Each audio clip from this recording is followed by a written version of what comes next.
We all know that there are museums for art and history, but did you know that there is one dedicated solely to news? An interactive museum, the Newseum has been on a mission to raise awareness for the importance of free press since it first opened in 1997.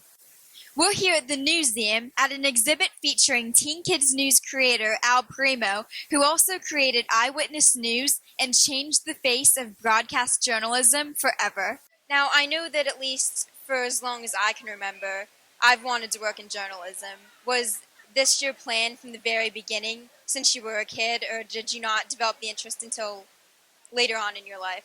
Well, not since I was a little kid, but since high school, about the same time you were in high school, I got a job at a television station for the summer. And the minute I got there, I realized this was my destiny, this was my mission in life, because I always had a very big interest in people and, kind of the inside story of what was really going on. And after that, I enrolled at the University of Pittsburgh and began studying journalism. And I was fortunate to be able to have walked into this television station early on. And so I was learning and working at the same time. How does one make the transition from studying journalism in school and college to actually working on television? Well, one of the things that you need to do is when you're at school, you need to be involved in journalism. Whether it's with the school newspaper, writing articles for the local paper, working for the radio station or the television station or the cable company on weekends, part-time. You've got to be in it to win it, as they say. I've always assumed that once you're getting started off in the business, you have to start as a field reporter before moving up to, like the anchor position. Is that always the case? That's pretty much the case because when you get into a position of being an anchor, there's a definite need and requirement to understand how the process comes together so that when you're in there in a situation where there's no script and you have to be on camera talking about an event, it helps a great deal to know, the background of it and the intricacies of our business. You were a reporter before you actually stepped behind the camera and became a news director. What made you decide to make the transition from in front of the camera to behind the camera? Well, I was starstruck like a lot of people are.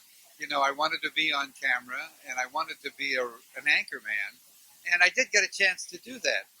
But after a while, I realized that being on camera and being an anchor man is mostly, reading somebody else's script, somebody else's words.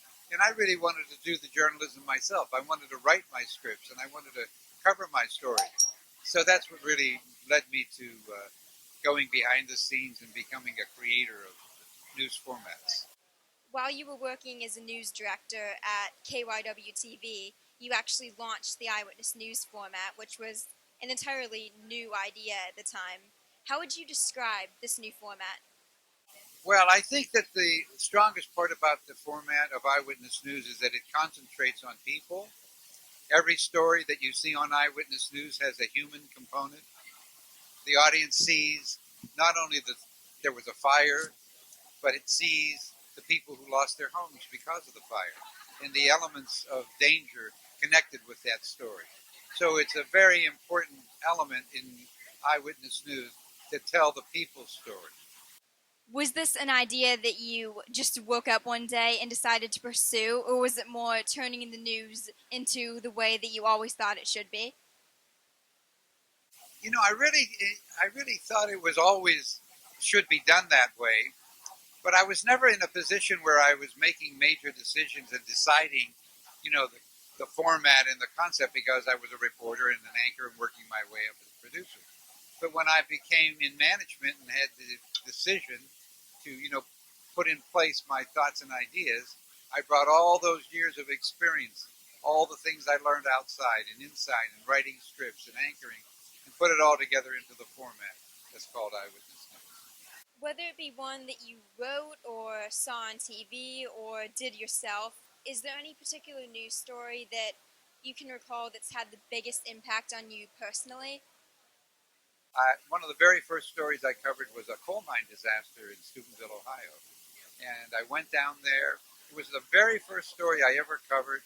And to see the parents and the children, the mothers and the fathers of the miners that were trapped, some of which never made it back up to the earth, had a great impact on me. And I thought, I've read stories about coal mine disasters, but I never saw the agony and the sadness and the devastation that an event like that causes to a family.